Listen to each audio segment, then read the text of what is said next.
Hello everyone, welcome to the channel. My name is Kaveri Shukla और ये video part 7 होगी।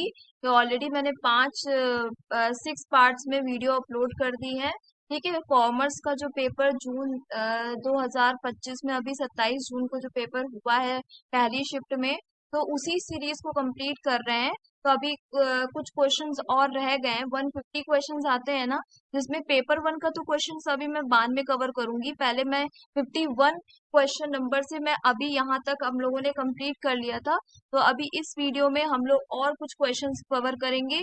फिर कल कुछ और क्वेश्चंस कवर करके फिर एक पार्ट में प्रैक्टिकल का बनाऊंगी, जिसमें जो प्रैक्टिकल क्वेश्चंस मैंने स्किप करे हैं वो प्रैक्टिकल क्वेश्चंस भी सॉल्व करेंगे, जिससे ओवरऑल हमारा सारा एनालिसिस हो जाएगा क्वेश्चंस का। जो भी 27 जून को पेपर आया है, तो एक क्वेश्चन पेपर जो अभी हाल ही में आया है उसको अच्छे से हम लोग स्टडी कर लिए होंगे। तो आप जो भी बिगनर बच्चे हैं उनको पैटर्न पता चल जाएगा, उनकी हेल्प हो जाएगी। जो रिपीटर बच्चे हैं उनका भी रिवीजन हो जाएगा, प्लस हमारा भी प्रैक्टिस, मेरा भी प्रैक्टिस हो रहा है। ठीक है, तो अगर आपको मेरी वीडियोस अच्छी लग रही हो और इस चैनल से आपको कोई भी हेल्प मिल रही हो, तो प्लीज इस चैनल को सपोर्ट करिए, इसे सब्सक्राइब, इस चैनल को सब्सक्राइब कर दीजिएगा और बेल आइकन हिट कर दीजिएगा। और आपको मेरी वीडियो अच्छी लग रही हो तो इसे लाइक कर दीजिएगा वीडियो को। और कमेंट करके कोई भी क्वेरी या कोई भी क्वेश्चन में डाउट आ रहा हो तो उसको आप मुझसे पूछ सकते हो कमेंट में, मैं उसका रिप्लाई कर दूंगी। कोई भी प्रॉब्लम किसी को भी आ रही हो, ठीक है, कॉमर्स के रिगार्डिंग और इस एग्जाम, यूजीसी नेट के एग्जाम के रिगार्डिंग, तो आप मुझसे पूछ सकते हो। ठीक है, और अपने फ्रेंड्स को अपने ग्रुप में भी इसे शेयर कर दीजिएगा। अगर आपका कोई दोस्त हो यूजीसी नेट की प्रिपरेशन कर रहा हो जो कॉमर्स का हो, तो आप उस वीडियो को शेयर कर सकते हो। इसमें हम लोग ज्यादा से ज्यादा इस चैनल पे कॉमर्स के जो एमसीक्यू क्वेश्चंस हैं उसी को डिस्कस करेंगे, क्योंकि अभी हमारा मेन टारगेट है कि हमें दिसंबर में जो भी प्रिपरेशन भी कर रहे हैं, हमें दिसंबर में इस बार जीआरएफ लेके आना है। लास्ट जिसका भी पहला अटेम्प्ट है तो वो आखिरी अटेम्प्ट है, जिसका भी सेकेंड अटेम्प्ट है वो उसका आखिरी अटेम्प्ट है।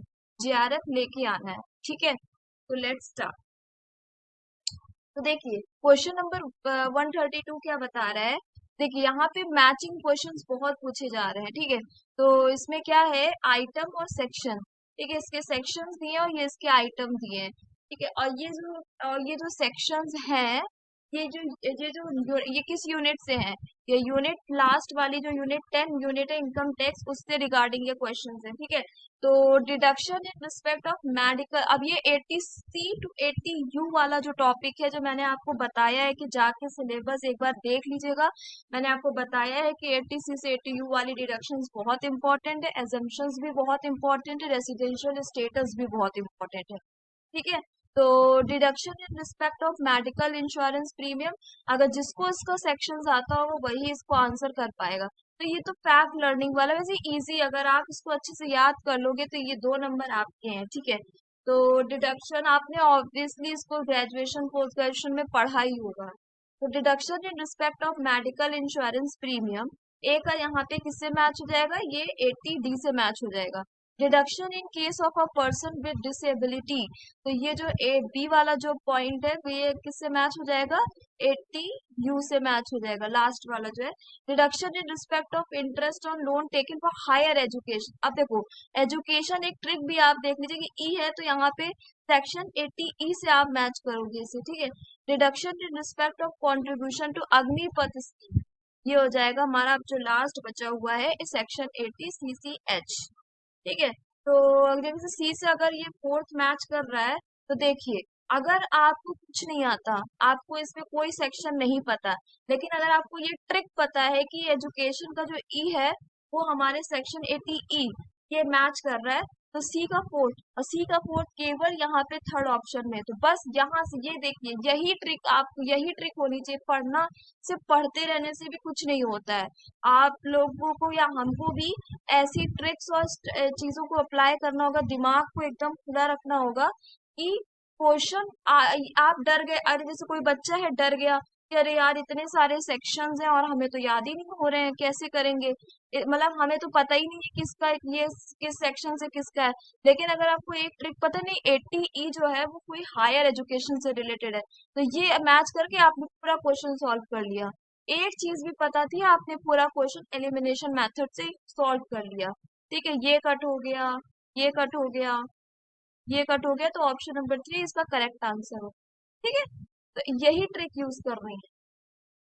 चलिए नेक्स्ट क्वेश्चन देख लेते हैं। Question number 133।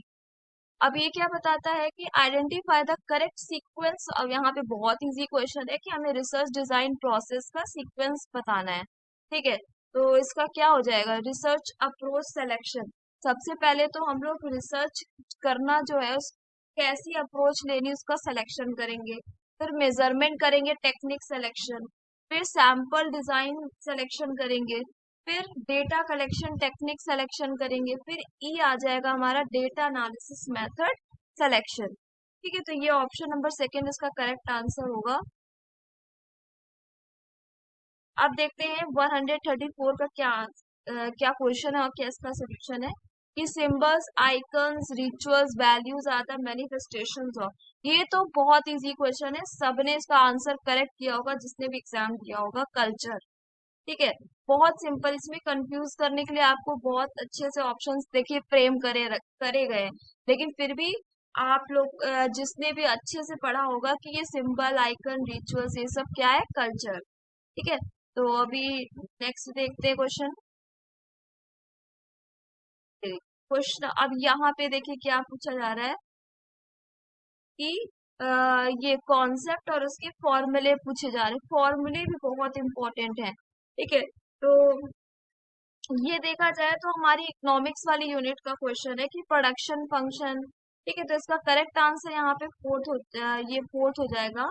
अगर आपको प्रोडक्शन फंक्शन पता है कि जो कि मैच होगा यहाँ पे जाके QFABCN। ठीक है, तो यहाँ पे ए के साथ फोर्थ मैच हो रहा है, तो देखिए यहीं से काम खत्म। बस आपको एक पता है तो आपका हो गया काम। ठीक है, और आगे देख लेते हैं कि एवरेज प्रोडक्ट क्या हो जाएगा, ये किससे मैच हो जाएगा, थर्ड, कि total product upon number of units variable factor.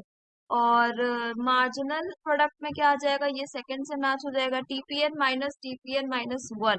Constant return to scale यहाँ पे हो जाएगा डी का फर्स्ट KL। ठीक है, तो ये इसका करेक्ट ऑप्शन हो जाएगा। अब देखते हैं क्वेश्चन नंबर 136। ठीक है, क्वेश्चन नंबर 136। अब देखिए यहाँ पे इंडियन अकाउंटिंग स्टैंडर्ड के बारे में आप लोग एक लिस्ट, जो मैं ये जो सीरीज चला रही हूँ इससे मुझे बहुत ज्यादा और ज्यादा डीपली पता चल रहा है कि कौन कौन से ऐसे टॉपिक्स है जिससे क्वेश्चंस पूछे जा रहे हैं। ठीक है, तो उन टॉपिक्स से रिलेटेड मैं वीडियो भी लेके आऊंगी, कॉन्सेप्ट वाली वीडियो लेके आऊंगी। जैसे कि अगर इंडियन अकाउंटिंग स्टैंडर्ड्स पूछे जा रहे हैं, मैक्सिमम इसमें क्वेश्चंस आ रहे हैं, तो ये बहुत ही इंपॉर्टेंट है। तो फिर इसको मैं क्या करेंगे कि इसके ऊपर एक लिस्ट मैं ले आऊंगी, उसको डिस्कस करके एक वीडियो बना देंगे। ऐसे करके टॉपिक्स पे वीडियो बनाएंगे जो इम्पोर्टेंट है, जो एग्जाम में, मतलब कि हम लोग को ऐसे पढ़ना है, ये नहीं कि बस पढ़ते जा रहे हैं, ऐसे पढ़ना है कि वहां पे एग्जाम में फंस जाए क्वेश्चन। और जो नहीं भी आ रहा है, अगर कुछ भी आता है तो हमें टेक्निक पता हो कि हम इसका आंसर निकाल लें। ठीक है, हाँ, तो अभी देखिए इंडियन अकाउंटिंग स्टैंडर्ड 2 से मैच हो रहा है, इसका करेक्ट आंसर यहाँ पे 3 हो जाएगा। ये इंडियन अकाउंटिंग स्टैंडर्ड 2 हमारा इन्वेंटरी से है, और इंडियन अकाउंटिंग स्टैंडर्ड 16 हमारा प्रॉपर्टी प्लांट एंड इक्विपमेंट से है, और इंडियन अकाउंटिंग स्टैंडर्ड 103 जो है ये हमारा फोर्थ से है, बिजनेस कॉम्बिनेशन। और इंडियन अकाउंटिंग स्टैंडर्ड 113 जो है डी, हमारा सेकेंड, फेयर वैल्यू मेजरमेंट से। ठीक है, अगर कोई भी क्वेश्चन में दिक्कत आ रही हो तो कमेंट करके जरूर पूछिएगा। देखिए, अब देखते हैं कि which of the following statements are correct with regard to tax avoidance. अब टैक्स अवॉइडेंस के रिगार्डिंग यहाँ पे करेक्ट एंड करेक्ट पूछा गया है कि टैक्स अवॉइडेंस लीगल होता है। ठीक है, और लूप होल्स इसमें आपका कीवर्ड होता है, तो लूप होल्स कहीं आ रहा है, तो इसका मतलब सी तो होगा। तो सी देखिए यहाँ पे थर्ड में भी नहीं है, सेकंड में भी नहीं है, तो कट कर देंगे। सी ए फोर्थ और वन में है। अब देख लेते हैं कि यहाँ पे ए ही केवल होगा कि होगा। टैक्स अवॉइडेंस या टैक्स ओमिशन सेम होते हैं, नहीं, तो इसमें आपका ए और सी आ जाएगा आंसर। क्या है ए में लिखा, tax avoidance is legitimate arrangement of affairs in such a way so as to minimize tax liability. ठीक है, अभी नेक्स्ट देखते हैं question number 138। In case of transmission of shares which of the following is correct? No instrument of transfer is required. Transmission of security is generally made without any consideration. Shares continue to be subject to the original liabilities. और D हो जाएगा transmission take place on death और insolvency of a holder of securities. ये हो जाएगा 138 का correct option 1। ठीक है, नेक्स्ट क्वेश्चन देखते हैं। ये न्यूमेरिकल क्वेश्चन है, इसको अलग से कवर करेंगे। तो ठीक है, तो identify the correct sequence of sampling design process. Sampling design process, research design process, सब प्रोसेस इतने पूछे गए। देखिए, तो इसका करेक्ट ऑप्शन 4 हो जाएगा। पहले तो हम लोग टारगेट पॉपुलेशन डिफाइन करेंगे, फिर सिलेक्शन ऑफ सैम्पलिंग फ्रेम, फिर सेलेक्टिंग अ सैम्पलिंग टेक्निक, फिर defining the determining the sample size. ठीक है, तो ये इसका करेक्ट ऑप्शन, करेक्ट आंसर हो जाएगा। अब यहाँ से आरसी रीडिंग कॉम्प्रिहेंशन के क्वेश्चन स्टार्ट होते हैं। ओके, तो रीडिंग कॉम्प्रिहेंशन देख लेते हैं। पहले तो आप लोगों ने इसको एक बार रीड जरूर करना होगा। ठीक है, कि किस टॉपिक पे रिलेटेड है, ये एचआर से रिलेटेड है। ठीक है, कि a mid-size IT firm in India is facing multiple HR challenges as it expands. ठीक है, the company recently hired 200 employees, but it's struggling with high attrition, lack of structured training program, and a weak performance appraisal system.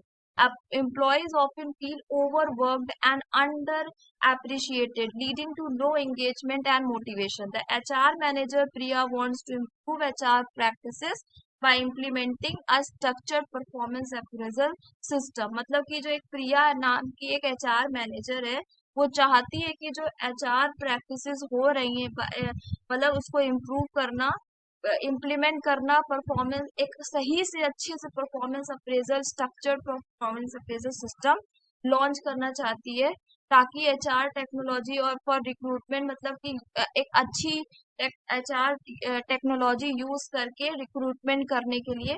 How ever she face resistance from senior management, से इसको problem हो रही है। Who think those initiative will increase, लेकिन वो मतलब कि जो सीनियर मैनेजमेंट टीम है वो ये सोच रही है कि अगर हम ये सब चीजें इनिशिएटिव लेंगे तो सिर्फ कॉस्ट ज्यादा आएगी विदाउट डायरेक्ट फाइनेंशियल बेनिफिट्स। ठीक है, additionally employees feedback indicate dissatisfaction with work life balances and unclear career progression. Some employees also feel that promotions are biased and that the company lack a proper succession plan.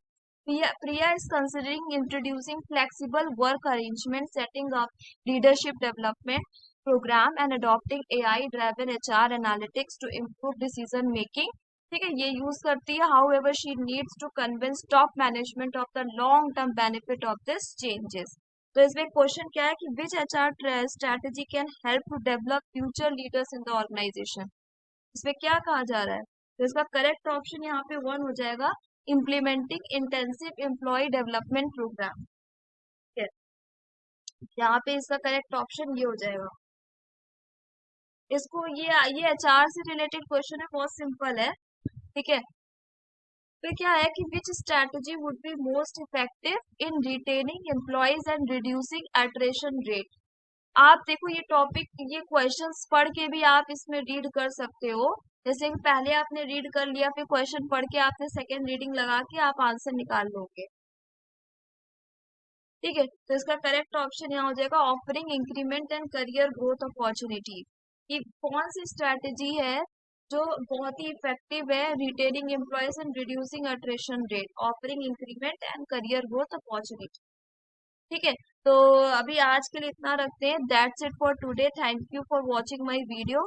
अगर आपको मेरी video अच्छी लग रही हो तो please channel को subscribe कर दीजिएगा और ये वीडियो को लाइक कर दीजिएगा। और that's it for today. Thank you.